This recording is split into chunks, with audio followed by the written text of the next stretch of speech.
좀 화면 출력으로 나온 것 같은데.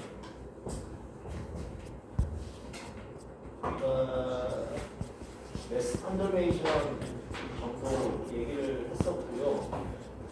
결국은 뭐 시스템의 질량은 바운더리에서 일어나는 매스 인 아웃을 따져서 알게 된다. 그 아이디어를 가지고 우리가 에너지 보존으로 넘어가겠죠. 그래서 에너지 보존에서는 무엇이 이 시스템 전체의 에너지를 바꿀 수 있냐라고 했을 때 결국은 경계를 통과하는 에너지가 있으면 되겠죠. 그러니까 인은 플러스 효과가 있고 아웃은 마이너스 효과가 있는데 여기 이제 그림을 보면 세 가지를 써놨어요. W, Q, 그 다음에 앞에서 봤었던 질량의 인, 아웃이 있죠. 자, 그래서 W, Q가 있는데, 자, 우리가 1학기 연력학칙에서 요거는 heat이라는 표현을 썼고, W는 work이라는 표현을 썼어요. 얘는 경계를 통과하는 경계는 이제 바운더리를 얘기하는 거죠. 바운더리를 통과하는 어떤 서멀 에너지.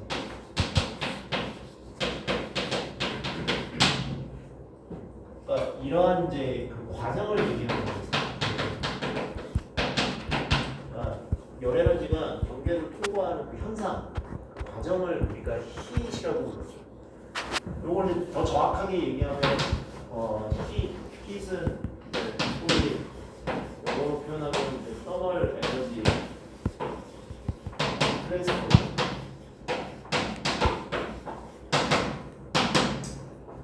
그래서 이제 3학년 과목에 heat transfer라는 과목이 있는데 저 그런 얘기 있잖아요. heat 자체가 그 트랜스퍼를 포함하는 뜻이기 때문에 heat transfer 하면 이제 더블 에너지 트랜스퍼가 돼서 연력학 하는 사람들은 좋아하는 표현은 아니지만 열 전달하시는 분은 뭐 그렇게 생각하든가 말든가 그래서 이 책을 따르자면 연력학의 일반적인 정의를 따르자면 경계를 통과하는 열 에너지가 있을 때 Q, T. 자, 그러면 혹시 월은 뭐였는지 기억나시나요? 얘도 마찬가지로 경계를 통과하는 이 과정, 현상을 얘기하는 건데 뭐의 정의가 혹시?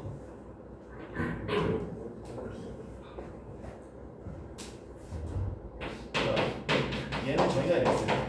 hit이 아닌 형태의 전부를 얘기하는 거예요. 그러니까 이것도 에너지가 통과하는 건데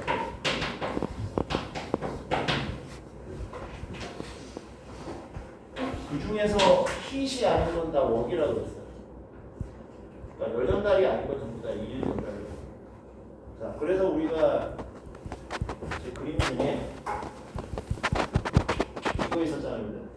벽을 전기가 통과해서 들어갈 때 전기 에너지는 우리가 보통 열 에너지가 아니라 일 에너지의 전달이라고 항상 얘기하는데 왜냐? 순전히 정의에 따르면 열 전달이 아니기 때문에 일인 거예요.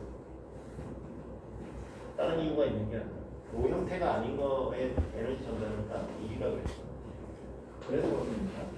연력학적으로는. 근데 경제적, 산업적으로 따지면 좀 다른 얘기죠. 자, 어쨌거나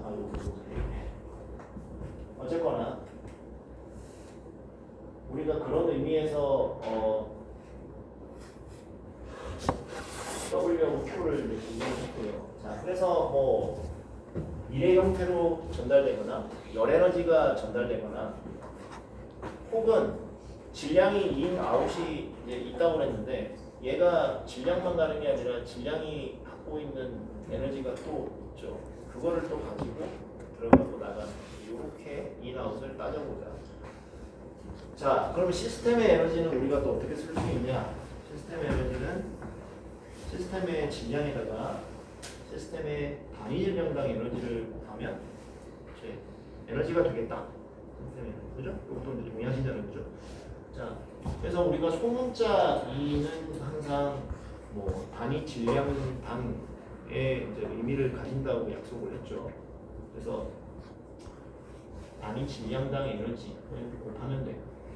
그래서 요거는 요 시스템 전체가 어느 부분을 찍어도 단위 질량당 에너지가 이제 균일하면 이렇게 두 개를 곱하면 될 텐데 뭐 통상적으로는 균일하지 않을 테니까 그때는 이제 다 적분해서 더하는 그런 개념으로 가야겠죠. 그래서 DM 작은 질량 덩어리의 질량에다가 2를 곱하고 전체를 적분하는 이런 개념으로 가면 시스템 에너지를 구할 수 있을 거고, 그 다음에 M인 Mout에 대한 에너지Inout을 Min이 얘가 가지는 E Mout에 얘 질량이 가지는 E 이렇게 해서 두 개를 구할 수가 있겠다라고 했고요.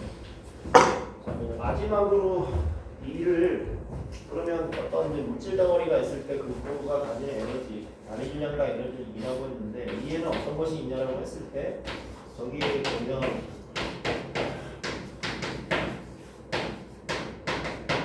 이렇게 이제 써 있죠. 그래서 U는 뭐였어요? 네모 에너지죠. 그러니까 단위 질량당 네모 에너지고 스페시픽 인터널 에너지. 이것도 기본적으로 단위 질량당입니다. 킬로그램 2분의 1 V제곱 GG죠. 자, 우리가 어떤 물질 덩어리가 있을 때 이렇게 썼는데 두 개를 이제 종류를 구분할 수가 있죠. 자, 이 앞에 있는 애하고 위에 있는 애들은 이제 차이가 얘들은 매크로스코픽한 거고 크게 봤을 때 그래서 이제 뭐 덩어리가 있는데 물질 덩어리가 얘가 뭐 이런 속도로 움직이고 있다거나 높낮이 좋고 낮고 이렇게 덩어리째로 왔다 갔다 하는 거, 그러니까 거시적인 거죠. 매크로스코픽한 거는 운동 에너지 미치는 거. 근데 그런 거 없이 가만히 정지에 있다고 하더라도 정지에 있으면 얘네들은 뭐 없어지겠지만 안에 자세히 들여다보면 작은 기체 분자들이 끊임없이 서로 움직이면서 뭐 에너지를 가지고 있죠. 그런 미시적으로 봤을 때 나오는 게 마이크로스코픽하게 봤을 때 우리가 알 수 있는 게 내부 에너지. 소위 우리가 말하는 열 에너지, 서멀 에너지도 내부 에너지에 포함이 되는 거고 어떤 뭐 화학적인 에너지라든가 뭐 이런 것들도 다 우리 눈에 보이지 않지만 여기에 다 들어가는 거죠. 그래서 이렇게 구성이 이제 돼 있고 단위 질량당 에너지이기 때문에 덩어리가 움직이는 운동 에너지도 2분의 1 V제곱 이렇게 써 있죠. 질량이 나눠졌잖아요. 2분의 1 V제곱에서 M이 나눠지면 단위 질량당 운동 에너지가 되는 겁니다. 2분의 1 V제곱 보시면 자, 그래서 이런 뭐 지식들을 다 가지고 식을 구성을 하면 이렇게 되겠죠. 시스템의 에너지 변화는 들어오는 거 다 더하고 나가는 거 다 빼고 이렇게 되는 겁니다. 그래서 종류대로 봤을 때 Q도 인아웃, 역도 인아웃이 더하고 빼고 더하고 이렇게 이제 1차적으로 쓸 수 있고요. 좀 더 쓰자 그러면 자 들어오는 거에서 나가는 거 이제 빼는 거잖아요. 그럼 이런 거는 봤을 때 이제 순수하게 들어온 거라고 쓸 수 있죠. 돈을 벌고 돈을 썼으면 두 개의 차이가 순수하게 남은 돈이죠. 순수하게 들어온 거 아니에요. 그래서 넷 이익이고. 근데 월은 또 나간 거 기준으로 또 쓰네요. 그러니까 순수하게 나간 거에서 들어온 거를 빼면 나간 거에서 들어온 걸 빼면 순수하게 나간 게 되는 거고. 좀 마이너스 원인에 나오시라고 이제 썼어요. 그래서 뭐 이런 이제 배경은 뭐 많이 말씀드렸죠. 우리가 다루는 장치들이 열 에너지를 받아서 일을 만들어내는 그런 엔진들 이런 게 많기 때문에 관례적으로 뭐 인, 아웃, Q는 인 기준으로 쓰고 원은 아웃 기준으로 쓴다 라고 말씀을 드렸는데 뭐 어쨌든 중요한 거는 뭔가 에너지가 들어오면 플러스 해주고 나가면 마이너스 해주는 거라고 그랬어요. 항상 헷갈릴 거 없다고 그랬어요. 자, 그 다음에 에너지 매스 인아웃은 M인 요게 이제 스몰 e 단위 질량당 에너지에 해당되는 거겠죠. E M아웃, E아웃 이렇게 썼습니다. 자, 그래서 이렇게 그 보라색, 자주색 된 요게 시스템의 에너지 변화. 그러니까 이런 게 들어가고 나갔을 때 나중 에너지에서 처음 에너지 뺀 거라고 그랬죠. 이만큼 변해서 요걸 계산할 수가 있고.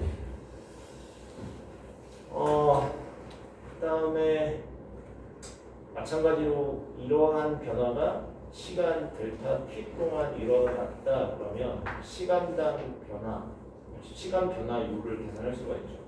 그래서 양변을 델타 t로 나눠서 이제 미분으로 보는 거 동일하게 적용할 수 있습니다. 그래서 시스템의 에너지의 시간 변화율은 이렇게 미분 형태로 되고 다 점지를 수 있죠. 다 시간당 얼마가 들어가고 나가고 쓸 수 있어요. 그래서 이게 일단 이제 1차적으로 유도한 제1법칙이죠. 그래서 이 법칙의 의미는 이제 그런 거라고 그랬어요. 그러니까 좌변은 어떤 시스템 에너지의 총변화.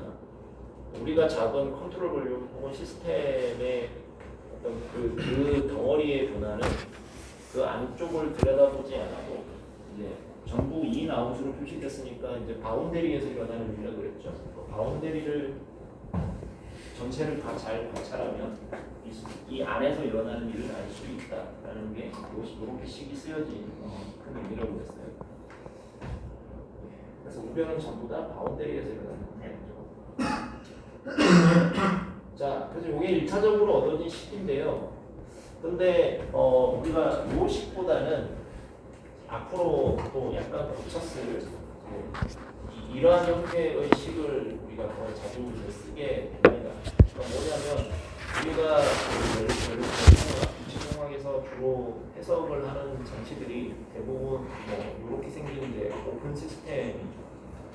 한쪽으로 유체가 들어가고 한쪽으로 유체가 나가고 여기에서 이제 축일이 발생하거나 아니면 들어가거나 자동차 엔진 같은 거를 만들 때 연료와 공기가 한쪽으로 들어가고 대기가스가 한쪽에서 나가고 그다음에 축이 이렇게 되면서 일이 나오는 그런 구조이기 때문에 오픈 시스템을 주로 해석을 하고 있고 그러면 이 앞에서 유도한 1법칙을 이제 여기에다 적용을 하는데 하다 보면 이제 이 앞에 식에서부터 출발해가지고 자꾸 바꿔가는 것보다는 여기에 맞는 식을 조금 변형을 해가지고 유도를 해서 거기서부터 출발하는 게 더 편하겠다. 이제 이게 기본적인 생각이고요.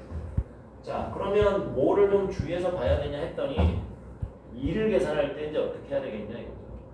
그러니까 일은 뭐 되게 다양한 게 일이 있잖아요, 그죠? 그래서 열전달 빼고는 다 일이라고 웍이라고 하다 보니 온갖 종류의 다양한 게 있을 수 있을 거 아니에요, 그죠? 그래서 뭐 이런저런 일들이 있는데 전기가 나와준 일이죠. 자, 근데 우리가 통상적으로 보는 건 축일이다 이거죠. 축이 빙글빙글 돌아서 동력을 만들어내요. 여기에다가 이제 벨트를 걸어가지고 방앗간에 쌀을 찢기도 할 거고 그런 거 아니에요. 그래서 축일이 되게 중요해요. 기계공학에서는. 자, 그래서 우리가 목적으로 하는 샤프트 웍이 나온다라고 치고 그럼 또 다른 일이 또 무슨 일이 있냐라고 봤을 때 물체가 들어가고 나가는 이 부분을 잘 봐야 된다. 자, 만일 어떤 V인이라는 부피를 가지는 유체를 내가 이제 이렇게 들어간다 이거예요. V아웃이라는 유체가 나온다 이거예요. 근데 얘가 컨트롤 볼륨의 표면, 예를 들어 바운더리를 뚫고 들어간다 이거예요. 쉽게 말해서 어떤 이런 게 있는데 거기다 대고 내가 그 덩어리를 대고 말뚝을 막 때려서 박아 넣어야 되는 거예요. 그냥 안 들어가거든요. 그럼 내가 이제 이 컨트롤 볼륨에다가 일을 해줘야 돼. 때려가다 이거. 그럼 여기서는 이제 뭐예요? 이렇게 생긴 기체, 물체가 퐁 하고 밖으로 이제 빠져나가죠. 그거는 이제 얘가 컨트롤 볼륨이 밖에다 대고 얘를 발사한다. 하고 나가는 거죠. 그럼 거꾸로 얘는 밖에다 대고 일을 하는 거죠. 그래서 얘는 웍의 인이 필요할 것 같고 이렇게 쭉 나가는 거는 또 얘가 웍 아웃을 할 것 같아요. 그냥은 안 움직입니다. 자, 그러면 이제 그 유계산을 어떻게 하냐라고 했을 때 이 들어가는 유체의 압력을 이제 P2라고 할 때 V2를 이렇게 밀어 넣는다고 한다면 그때 내가 외부에서 이 컨트롤 볼륨에 가해준 일은 P인 V인으로 계산할 수 있다라고 보겠죠. 저게 이제 어떻게 계산이 되는 거죠? 다 기억이 안 나실 텐데 단순히 이런 거였죠. 이렇게 생긴 이제 날폭을 때려 맞는 거 아니에요? 그러면 여기에 프레셔가 있고 요 최적이 V인데 사실은 여기 면적 그 다음에 이렇게 때려박는 길이가 있잖아요. L 면적 A 그래서 P2에 A를 곱하면 요게 포스가 되죠. 내가 누르면 힘이 될 거고 여기에 이동거리 L을 붙인 거 아니거든요. 그러면 힘에다가 이동한 거리니까 1이 맞죠. 내가 눌러도 1이 맞고 근데 다시 요걸 맞더니 얘가 P다. 그래서 P인 V인을 하면 그냥 저게 내가 밀어 넣어주는 길이 되는 거죠. 그래서 이거는 웍인이에요. 웍인. 밖에서 안으로 넣어줘야 돼요. 근데 반대로 튀어나오는 거는 웍아웃이 되겠죠. 얘는 시스템 에너지를 깎아먹겠죠. 그래서 이건 P아웃. 자, 그래서 일이 세 가지로 구분할 수가 있네. 샤프트 웍도 있고 유체가 들어가고 나감으로 인한 일도 있고요. 자, 그래서 아까 앞에서 봤던 웍, 넷, 아웃. 자, 나오는 일 기준으로 한번 써본다 그러면 샤프트 웍 나오는 거 있고 P아웃, V아웃 나오는 거 있고 그 다음에 P인 V는 이제 들어가는 거죠. 이런 식으로 써줄 수 있다. 아웃 기준으로 썼습니다. 네. 자, 그 다음에 최적 V는 질량 곱하기 비체적이잖아요. 그래서 V아웃을 V아웃을 질량 곱하기 M아웃의 V아웃 비체적 아웃 이렇게 쓸 수 있어요. 그래서 이렇게 다시 정리해야 돼요. 질량 곱하기 PV 이런 식으로 쓸 수 있습니다. V는 비체가 이렇게 되는 것들도 있고. 자, 만일에 축일만 있는 게 아닐 수 있죠. 뭐 다른 일이 있다고 했잖아요. 뭐 진짜로 전기가 나온다든지 뭐 다른 일이 있을 수가 있어요. 그러면 그 일 또한 나오는 일을 갖다가 다 뭐 혹시 들어가면 들어가는 대로 나오는 대로 다 써줘야 돼요. 그래서 만일 존재한다면 추가해줘라라는 얘기입니다. others. 자, 저기에 있는 WB는 보통 뭐였죠? 1학기 때 어떤 일을 WB라고 썼죠?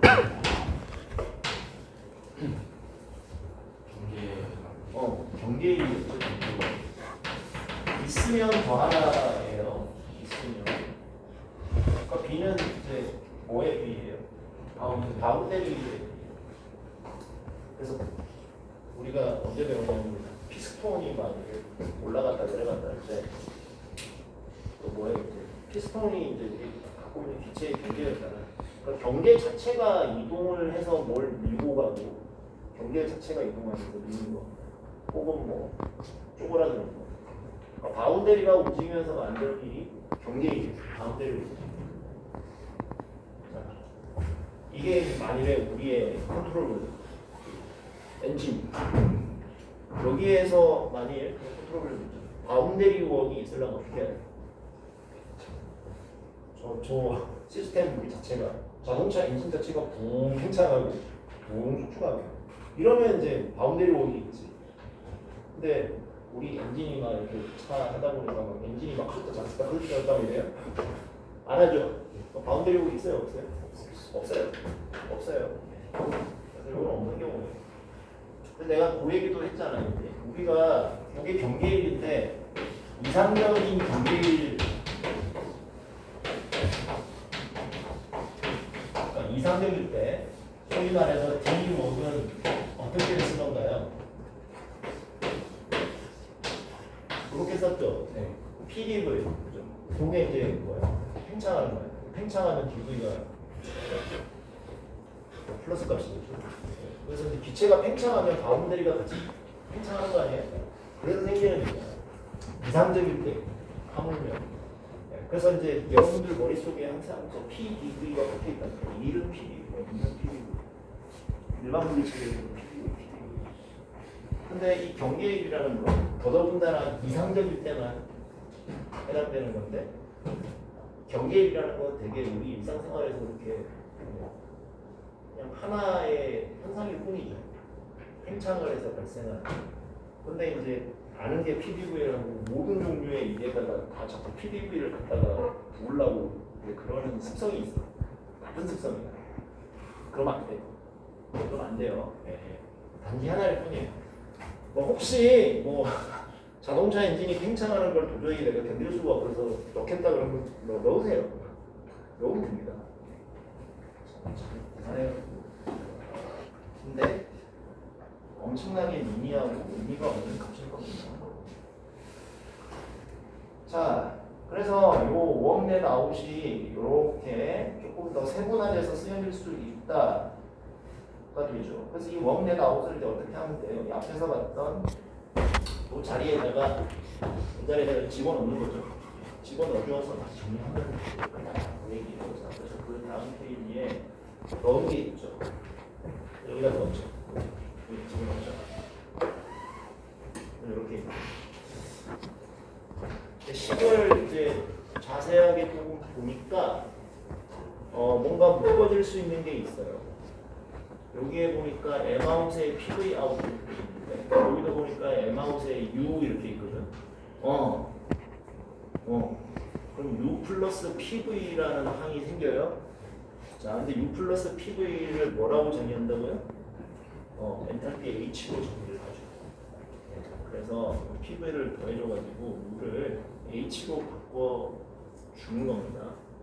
그러면 이제 요거는 딸려 들어가고 남아있는 게 요거죠. 그래서 식에 여기가 Q 넷 이미지고 여기는 웍이 넷 아웃이 아니라 이제 샤프트 웍만 따로 빼가지고 써줬죠. 그 다음에 들어가는 애들 나가는 애들에요. 엔탈피 관점에서 에너지가 쓰여져 있어요. 식 모양 앞에 식이랑 이제 같은 식인데 이제 모양만 바뀐 거죠. 근데 우리가 갖고 있는 오픈 시스템에는 훨씬 더 적합한 게 될 거고 뭐 당연히 이어집니다. 만일에 뭐 바운더리 웍이나 다른 웍이 있으면 거기에 써줘야 돼요. 아웃 기준 마이너스니까 다른 게 또 아웃이 있으면 빼줘라. 자, 식이 요 모양이 됐어요.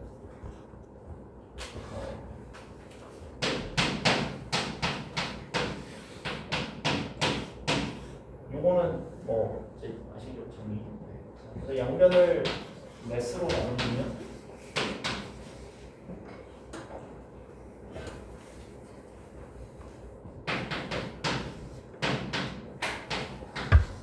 정의를 다 해볼게요. 써도 된다는 얘기죠.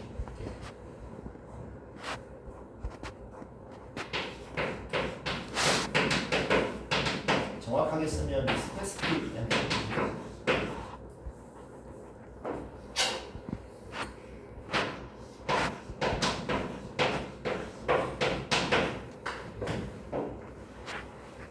스페시픽하고 앞에 써주면 뭐라 그랬어요?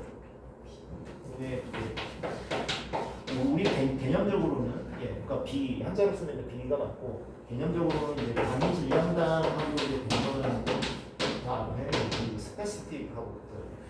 스페시픽 엔탈피가 이제 정식적인 표현인데 워낙에 그냥 이제 H 소문자를 주로 쓰기 때문에 그냥 엔탈피라고 부르면 이제 요거라고 생각합니다. 요거는 이제 이게 헷갈리지 않으려면 요거는 그냥 총 엔탈피 이렇게 보면 헷갈리지 않죠. 토를 엔탈피라고 있죠.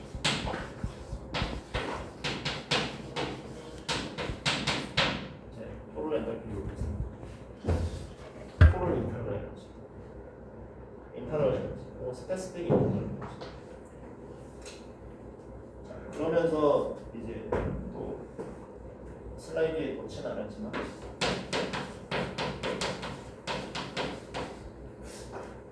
제가 지금 대학원 연력하고 학부 연력하고 같이 하다 보니까 헷갈려요. 근데 강성적, 종량적 그런 얘기 안 했지 아직 근데. 네, 멜라키 때하고 그러니까 어제 그제 얘기했는지 안 했는지가 헷갈리는 큰일 났지. 네, 그래서 얘기 나온 김에 자, 강성적 성질하고 이제 우리가 종량적 성질하는 게 있어요.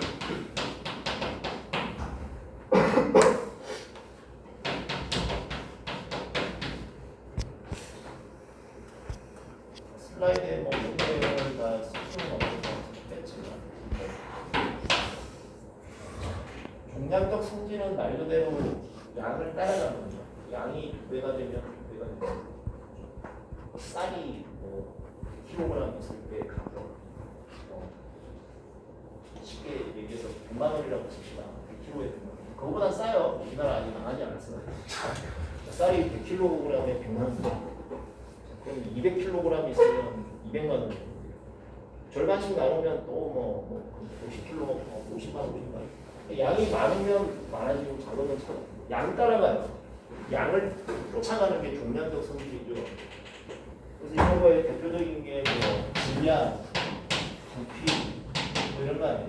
그러니까 H, U 이런 애도 자 내가 뭐 똑같은 상태에 있는 물질이 뭐 1kg 있을 때, 10kg 있을 때 걔들이 가지는 총 엔탈피는 뭐 10kg 있을 때 이렇게 됩니다. 따라가요. 근데 강성적 성질은 양하고 상관없이 걔가 갖고 있는 어떤 내재적인 성질이에요. 특성이에요. 그래서 이걸 영어로 뭐 이걸 인텐시브 프로퍼티. 사실 먼저 지금 하는 얘기는 다 1학기 슬라이드에 자세하게 있는 얘기거든요. 혹시 기억이 안 나시면 그걸 뒤집어 파보시면 돼요. 요거는 이제 익스텐시브 이렇게 되는데 요거는 양하고 상관이 없어요. 쉽게 말해서 우리가 아까 뭐 쌀 50kg, 100kg 하면 양에 따라서 뭐 50만 원, 100만 원 되지만 뭐 예를 들어서 1kg당 만 원이 킬로당 만 원이면 이 쌀은 이렇게 꽂아놨어요. 쌀가이가 이렇게 꽂아놨잖아. 그럼 얘는 100kg를 쌓아놓든 1000kg를 쌓아놓든 1kg당 만 원이라는 그 성질은 변하지 않죠. 이 쌀의 특징이 되는 거야. 그죠? 자, 그런 거는 다 강성적 성질이죠. 인텐시브한. 자, 그래서 뭐 우리가 대표적으로 아는 게 뭐가 있냐면 강성적 성질은 압력, 온도, 예를 들어 공기를 갈랐다고 해서 온도가 달라지지 않죠. 프레셔도 그대로 있죠. 자, 그 다음에 비체적. 비체적이 가능할까 안 되할까? 안 나네. 비체적은 쉽게 생각하면 1도의 요수거든요. 1도가 변해야 안 되네요. 자, 그럼 여기서 느끼는 건 자, 체적 자체는 종량적 성질인데 2배 있으면 체적 2배인데 이거를 비체적인 정의가 어떻게 돼요? 체적을 질량으로 나눈 게 비체적이죠. 질량으로 나눠주니까 성질이 되어버리네. 킬로당 만 원. 그럼 마찬가지로 여기 대문자 H, 대문자 U 이런 애들은 종량적인데 얘를 질량으로 나누면 H나 스몰 U는 어떻게 돼요? 그러면 단위 질량당 엔트로피, 단위 질량당 연결이면 인텐시티, 강성적 성질이 그러니까 물질의 특성이 있다. 상황에서 그런 것도 좀 배웠던 좀 기억이 뭐 나시죠? 안 나도 상관없는 지금 안 나도 되는데 그래서 단위 질량당 하고 가면 많은 경우에 물질의 특성이 돼버립니다. 예. 그래서 이제 그런 것도 얘기 나온 김에 한번 해봤고요.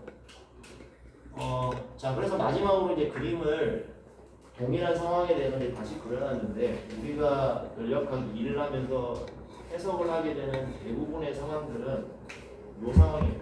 오픈 시스템에 대해서 시스템의 뭐 컨트롤 볼륨의 에너지 변화가 Q 단위 워크가 시작부터 아웃에 이렇게 이제 엔탈피 기준으로 들어가고 나가는 건데 이런 식의 어떤 그림으로 출발하는 경우가 이제 많을 것 같아요. 이 식을 대충 그려야 되겠죠.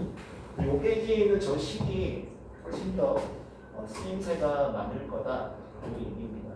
그래서 예시로 뭐 오른쪽 밑에 보면 힐 엔진이라든가 뭐 덕트, 파이프, 순전히 그냥 유체가 흐르는 거 들어가고 나가고 하잖아요. 그런 거 터보머신으로 뭐 유체기계의 2학년이지 3학년 되면 유체기계 그런 거 아무리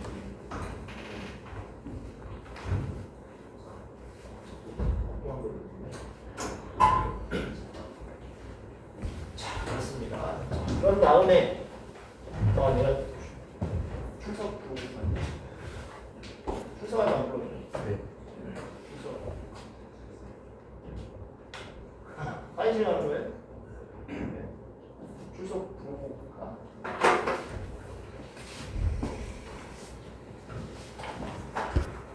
우리가 그 공리라고 그러죠. 그냥 맞다고 있는 거 중에 하나가 그런 게 있다고 그랬어요. 어떤 물질이 있을 때 이런 독립적인 상태 변수들 중에 두 개를 알면 그냥 그것의 연력학적 상태가 결정이 된다. 즉, 이 중에 두 개를 알면 나머지가 다 결정이 된다. 라는 게 공리였어요. 그냥 볼하고 있는 거. 물론 교과서를 자세히 보면 이제 심플 컨스트럭터블 시스템이라고 단순히 그냥 압축 팽창하는 어떤 단순한 어떤 시스템 이런 거에 대해서만 적용이 되고 만일 뭐 여기에 복잡한 다른 현상들 뭐 전자기장에 의해서 반응을 한다, 뭐 마그네틱 필드에 반응을 한다, 표면 장면이 한다, 뭐 이러면 이제 옳지 않다고 보면 돼 있어요. 하지만 이제 뭐 우리가 쉽게 그냥 심플한 시스템, 기체, 팽창 수축하는 우리 수준에서의 시스템에 대해서는 항상 이 중에 두 개를 알면 나머지를 안다. 이게 맞다고 다 여기는 거죠. 그래서 여기에 이제 뭐 비체적 V라는 상태 변수가 주어져 있는데, 요 식은 이제 많이 우리 보셨잖아요. P나 RT. 물론 얘기를 하겠습니다만. 자, 그래서 뭘 얘기하냐면, 자, 내가 어떤 기체 덩어리가 있는데, 압력은 얼마로 하고 싶어? 압력. 온도도 몇 도로 할 거야? 온도 다 맞췄어.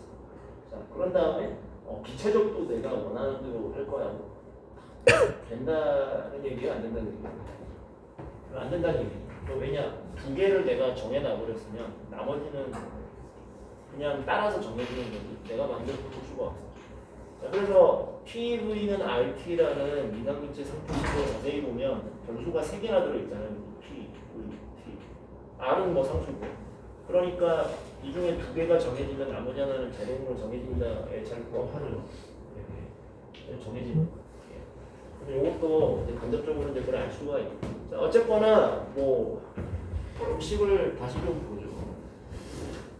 우리가 뭐 물리책이나 화학책에서는 요식을 하나 먼저 봤을 거예요. 압력, 전체 부피, Q는 온도는 온도인데 무슨 정도? 절대적이죠. 섭씨로는 아니고. 여기 R, U, N이 있네요. N은 뭐였어요? 기체의 몰수죠. 기체의 몰수. R, U는 요거를 뭐 어떻게 쓰느냐는 뭐 책마다 뭐 분야마다 다 다른데 뭐 어쨌거나 우리는 R, U라고 썼습니다. 자, 8.414 줄포 모플 소위 말해서 유니버셜 가스 콘스턴트. 우리말로 자, 기체 상수인데 이 앞에 뭐라고? 네. 일반 기체 상수라고 부르죠. 일반 기체 상수. 조금 이상한 말이긴 한데, 자, 유니버셜이라는 말은 이제 누구에게나 적용된다는 얘기잖아요. 자, 이상 기체이기만 하면 그것의 가스 종류에 상관없이 동일하게 적용되는 거예요. 이게 뭐 무슨 자그마한 뭐 헬륨 기체든 무거운 기체든 이상 기체라면 이게 동일하게 적용이 돼요. 정말? 당연히 실제에는 그러지 않겠죠. 하지만 요 식은 그래요. 그래서 동일하게 적용되기 때문에 유니버설한 거예요. 정해져 있어요. 패턴점에서 줄건 기울기로. 자, 이걸 만족을 한다. 근데 그 몰수라는 게 기체의 양을 나타내는 것이긴 하지만 우리가 공학적인 측면에서 몰수는 잘 쓰지 않고 보통 킬로그램을 많이 쓰다 보니까 저거를 이제 킬로그램으로 바꾸고 싶었죠. 자, 그래서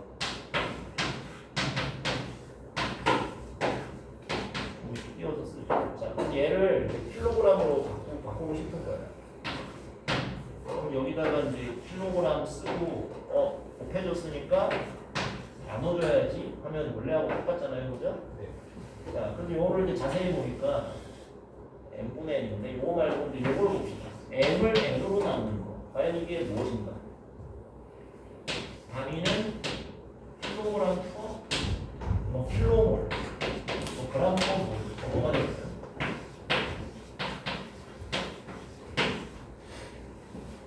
자, 이건 뭐냐면 1몰당 혹은 1킬로몰당 질량이죠.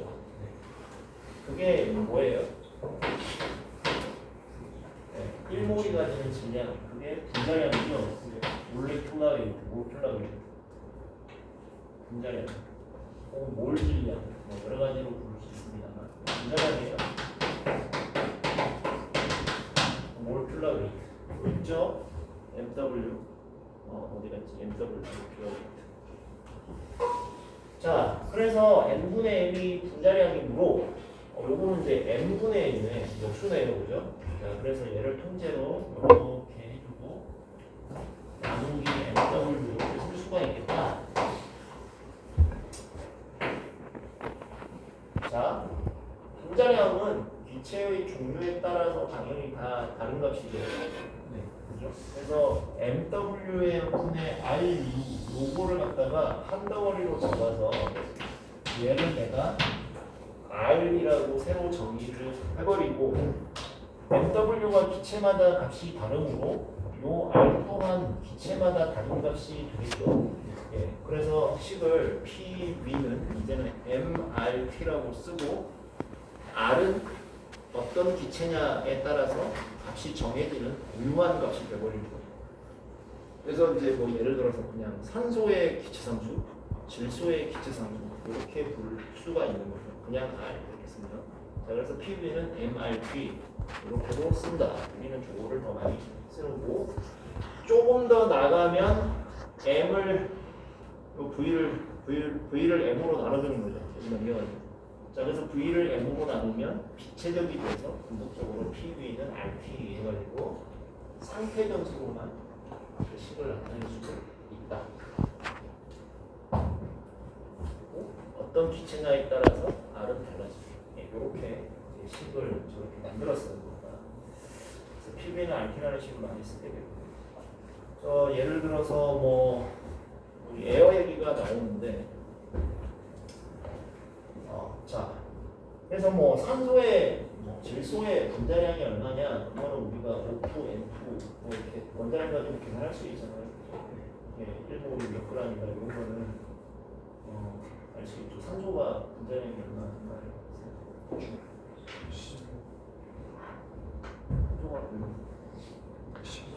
산소는 O2.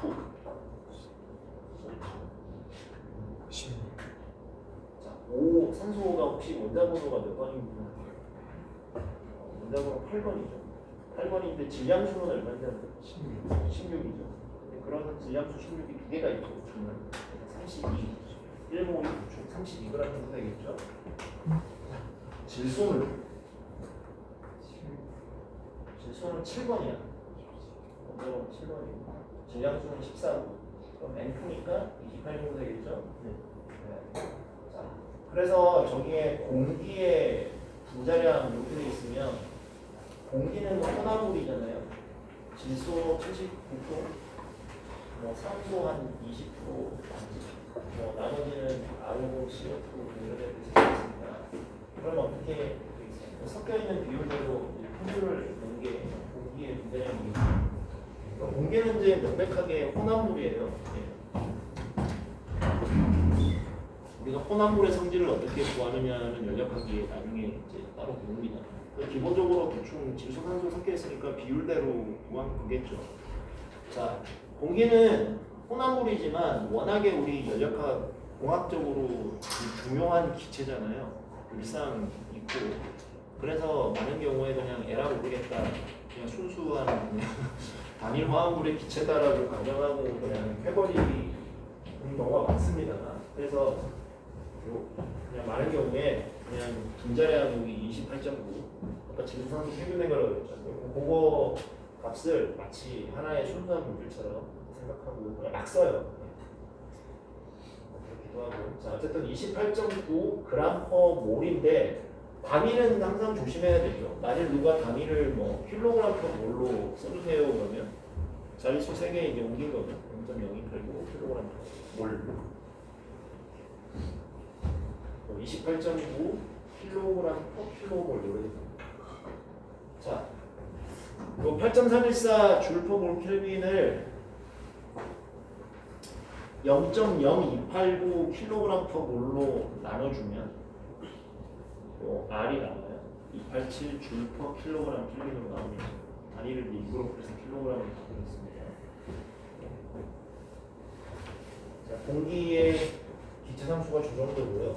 저 287 줄퍼 킬로그램 켈빈인데 너무 당연한 얘기지만 이거 이렇게 써도 되죠? 킬로줄 퍼 킬로그램.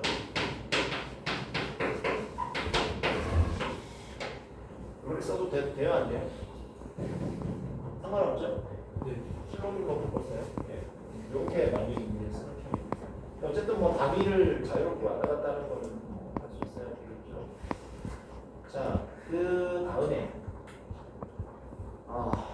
자, 그래서 PPV 요건 뭐 온도, 압력 너무 이제 그 연력학적 성질이라는 게 명확해 보이고 진짜도 그렇고 그것뿐만 아니라 아까 U나 H 요런 애들도 다 연력학적인 성질로 생각할 수 있다고 그랬죠. 단위 질량당 가지고 있는 내분율 뭐 이런 거잖아요. 성질이 되는 거야. 쌀 10,000원에 1kg에 10,000원 뭐 이렇게 하듯이. 네. 자, 그리고 이게의 독립적인 변수가 주어지면 정해진다라고 했으니까 뭐 예를 들어서 뭐 P나 기체적이 주어지면 누가 정해질 수 있고 즉 P하고 V의 함수로도 쓸 수 있고 혹은 뭐 PP로 함수가 나타날 수도 있고 예, 뭐 그 얘기가 이제 쓰여져 있습니다. 그 다음에 H, U 플러스 P도 동일하게 함수로 되어 있습니다. 자, 엔트로피도 배웠어요. 뒤에 좀 같이 나오겠지만 일단 시스템이 갖고 있는 총 엔트로피를 질량으로 나눠서 스페시픽 엔트로피 혹은 그냥 엔트로피라고 생각했습니다. 엔트로피는 단위가 줄 퍼 킬로그램에 켈빈이 하나 더 붙어있죠.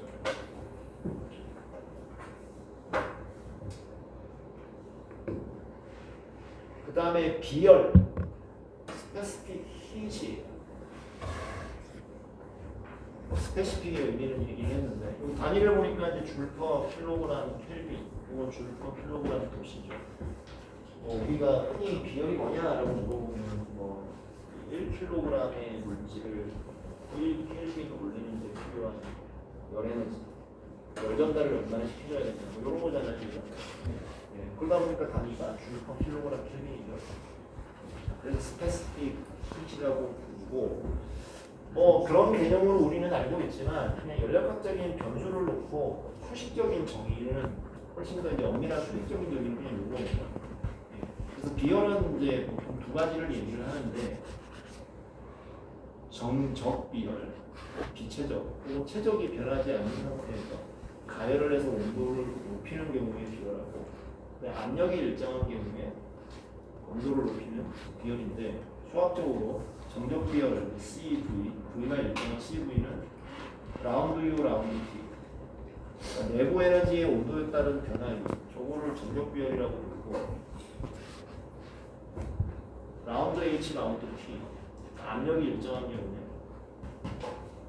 요 미분을 정압 비열이라고 부릅니다. 그냥 좋게는 딱 정의가 되는 겁니다. 저거에 따라서 우리가 값을 구하면 되는 겁니다. 그 다음에 또 스페시픽 히 레이쇼. 스페시픽 hit이 비열인데 그거의 비율. 그래서 우리말로 세 글자로 비열비, 비열의 비는 CP를 CV로 나눈 값으로 정의를 합니다. 기계 사이에 그냥 비율을 얘기하는 거죠. 이런 것들도 이제 우리가 다 정의를 했었어요.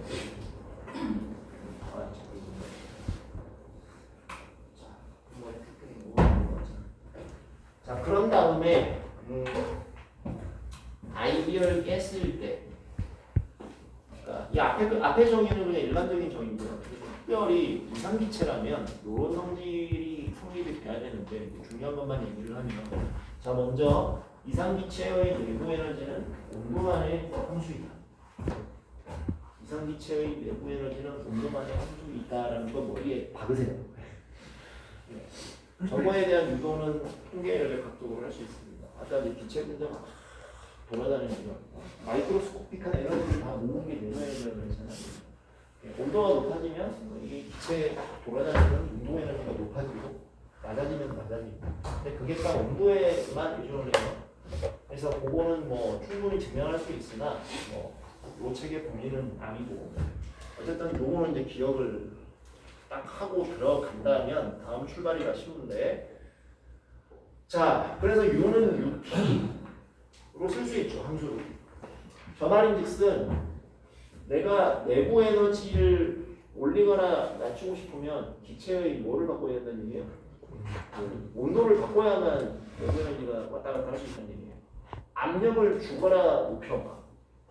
이상기체가 밟아서 때려 눌렀는데 온도가 안 변했어. 그러면 내부 에너지 변화가 없어요. 예. 자, 그러니 자 H는 U 플러스 PV였잖아요.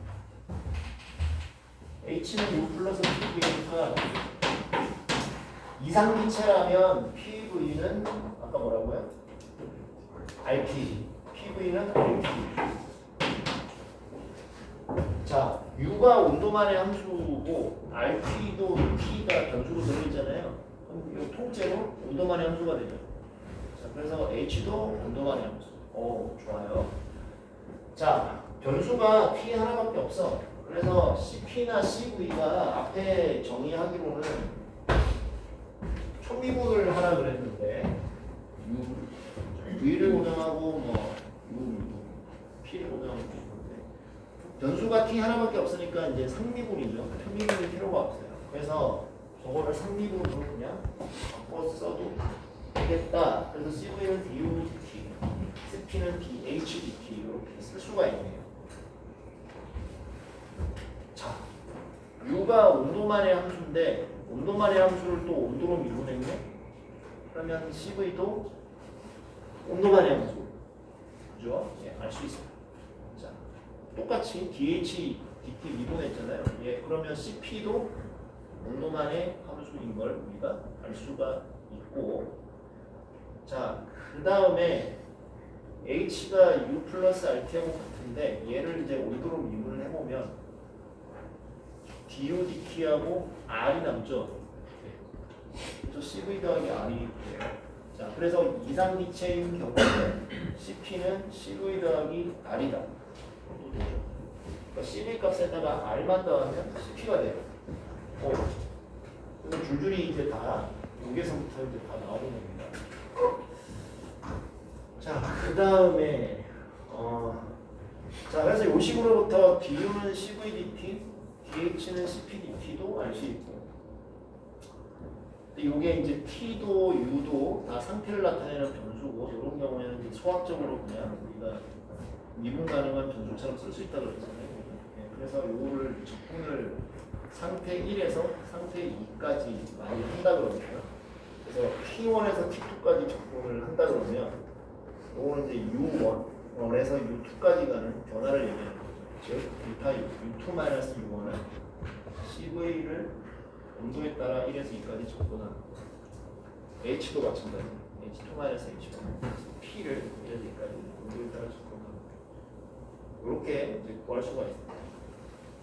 두 지점에 1번 상태, 2번 상태의 엔트로피 차이 혹은 내부 에너지 차이를 비열을 온도에 따라 적분해서 구할 수가 또 있고요. 이런 뭐 여러 가지들이 가능해지죠. 한 가지 살짝 이제 조심해야 되는 건 그러니까 다 지금 온도만의 함수인데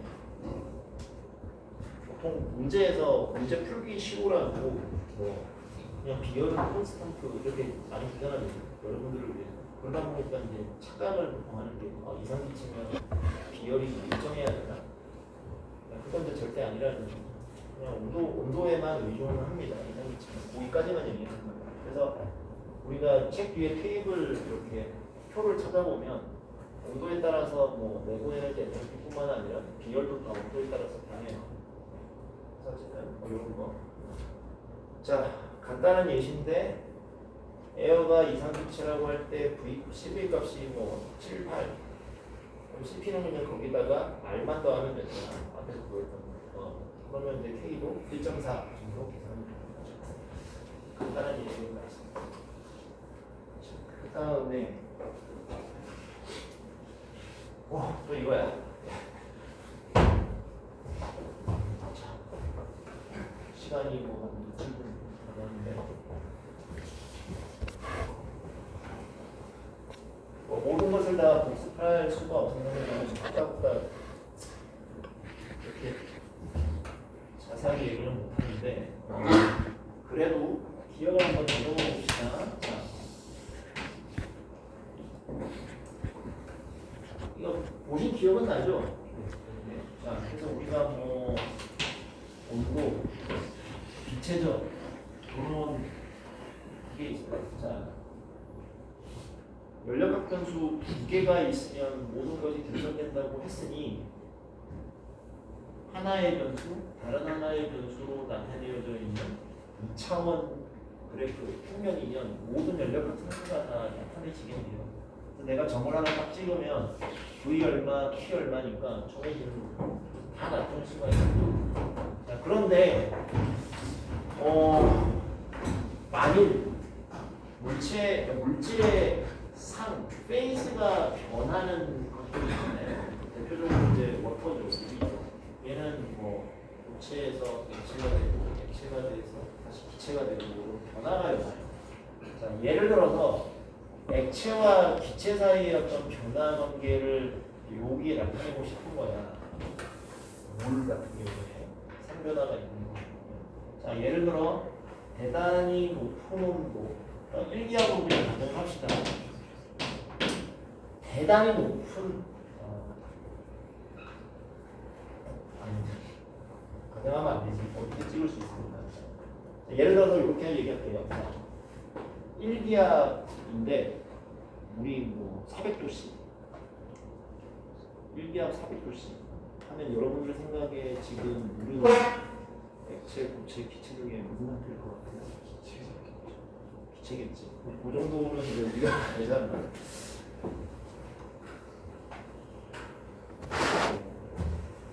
70도씨 1기압은 70도씨 기체도 약간 있지만 결국은 액체도 예를 들어서 되게 높은 온도, 높은 기체적 혹은 반대로 되게 낮은 온도, 낮은 기체적 이런 여기가 아마 그냥 기체라면 되게 이쪽에 가까운 데는 이거 같아요. 온도도 낮고 기체적이 되게 낮아요. 액체하고 기체만 생각한다면 대충 액체겠죠. 같은 질량이라면 기체는 부피가 크잖아요. 액체는 부피가 작죠. 그럼 기체적이 말 그대로 액체가 작고 기체 공식 크죠. 그래서 대충 알 수 있어요. 자, 근데 그러면 대충 어중간한 영역에서는 같이 쓸 수 있죠. 왜냐? 우리가 물을 이제 가열을 해. 액체로 있다가 일기압 상태에서 이제 100도씨에 도달하면 끌어내기 시작하죠. 뭐야? 이 액체로 있던 것 중에 일부가 기체로 가죠. 근데 전체 질량의 총합은 그대로겠죠. 뭐 질량 모르니까. 자, 계속 가열을 해요. 자, 온도가 변해요, 안 변해요? 일기압 상태에서 안 변하죠. 자, 우리가 이런 과정을 이제 상변화 과정이라고 부르는데 상변화 과정. 액체가 지속적으로 기체가 되고 뭐 거꾸로 가면 반대로 기체가 액체가 되겠지만 어쨌든 상이 변하는데 통상적으로 우리가 어떤 걸 알고 있냐면 자 1기압하에서 계속 가열하면 그때 온도가 변하지 않는 것도 알고 있어요. 그죠? 상변화가 완전히 이제 진행이 되면 상변화가 진행이 되면 될수록 이 전체 총 덩어리의 기체적은 어떻게 돼요? 증가해요, 완전히. 액체가 지속적으로 기체가 되고 있어요. 자꾸 되는 거지. 기체가 많아지죠. 그럼 기체적이 전체적으로 평균적으로 커지겠죠. 완전히 다 기체가 되면 이제 100%다 기체야. 그럼 그때는 그냥 기체죠. 기체적이 되게 커지고. 자, 그때 그 다음부터는 가열하면 어떻게 돼요? 상변화가 끝났어요. 아까 상변화 중에는 온도가 변하지 않았는데 이제부터는 뭐예요? 그냥 기체로서 가열돼서 온도가 높아지겠죠. 그래서 이런 과정을 우리가 그릴 수가 있어요. 처음에 액체가 있었는데 액체를 가열하면 자 그냥 이때는 1기압이라고 딱 정해놓을게요. 가열하면 온도가 올라가고 비체적도 살짝 커지죠. 액체도 이제 가열하면 약간 팽창하잖아요. 살짝 커지다가 자 이제부터 액체가 끓기 시작하면서 기체로 바뀌기 시작해. 근데 온도가 변하지 않는 거예요. 그때는. 그래서 이 방향으로 가면서 비체적이 점점 커지는 거지. 평균적으로 커지다가 이제는 다 비체가 됐어요. 그때부터는 뭐예요? 비체 덩어리니까 가열하면 온도도 높아지고 팽창하면서 비체도 커지겠죠. 그래서 이렇게 가는 거예요. 예를 들어서 이게 1기압에서는 만일 압력이 달랐다면 2기압 하에서 지금 물을 끓이고 있다. 혹은 0.5기압 하에서 물을 끓이고 있다. 그러면 다른 물들을 타고 가면 뭐 이렇게 혹은 뭐 혹은 이렇게 따라가지 않을까요? 기압이 따라지네요. 자, 그래서 이렇게 물이 끓기 시작하는 모든 라인을 모으고 물이 다 끓어버리는 요 모든 라인을 모았었죠. 이렇게 라인을 선을 그릴 수가 있죠. 모든 압력에 대해서 그게 요 녹색 모양이죠.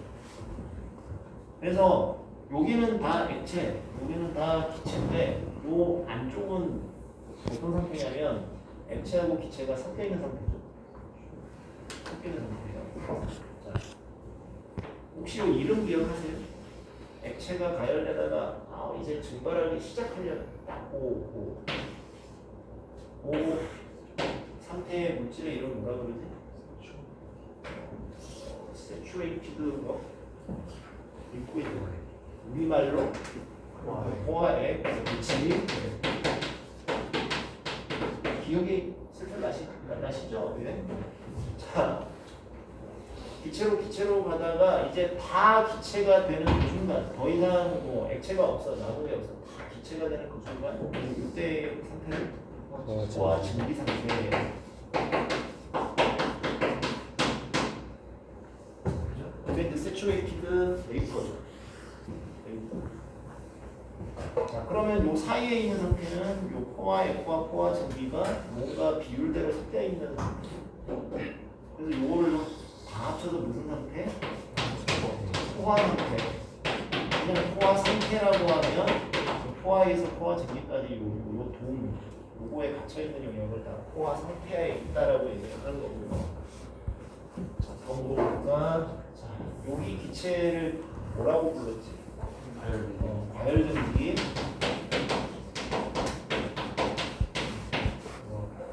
슈퍼일을 베이커라고 그래서 과열증기. 그럼 여기 기억나요? 왼쪽이 압축에. 포획보다 더 냉각이 되어 있거나 그런 상태로 쪼그라들어 있는 압축액이라고 합니다. 우리가 이렇게 구별을 했었습니다. 요 꼭대기 이름이 우리말로 임계점 크리티컬 포인트였어요. 예. 자, 그래서 이런 문제 있었고요. 시간이 초반에 10분 이상 까먹기 때문에 요 권도 얘기만 할게요. 자. 그래서 우리가 어떤 이제 그 상변화 중인 물질 덩어리 뭐 혹은 뭐 어쨌든 뭐 액체든 기체든 있을 때 토탈 질량을 m 뭐 토탈이라고 부르는데 만일 지금 이게 포화 상태예요. 상변화 중이야.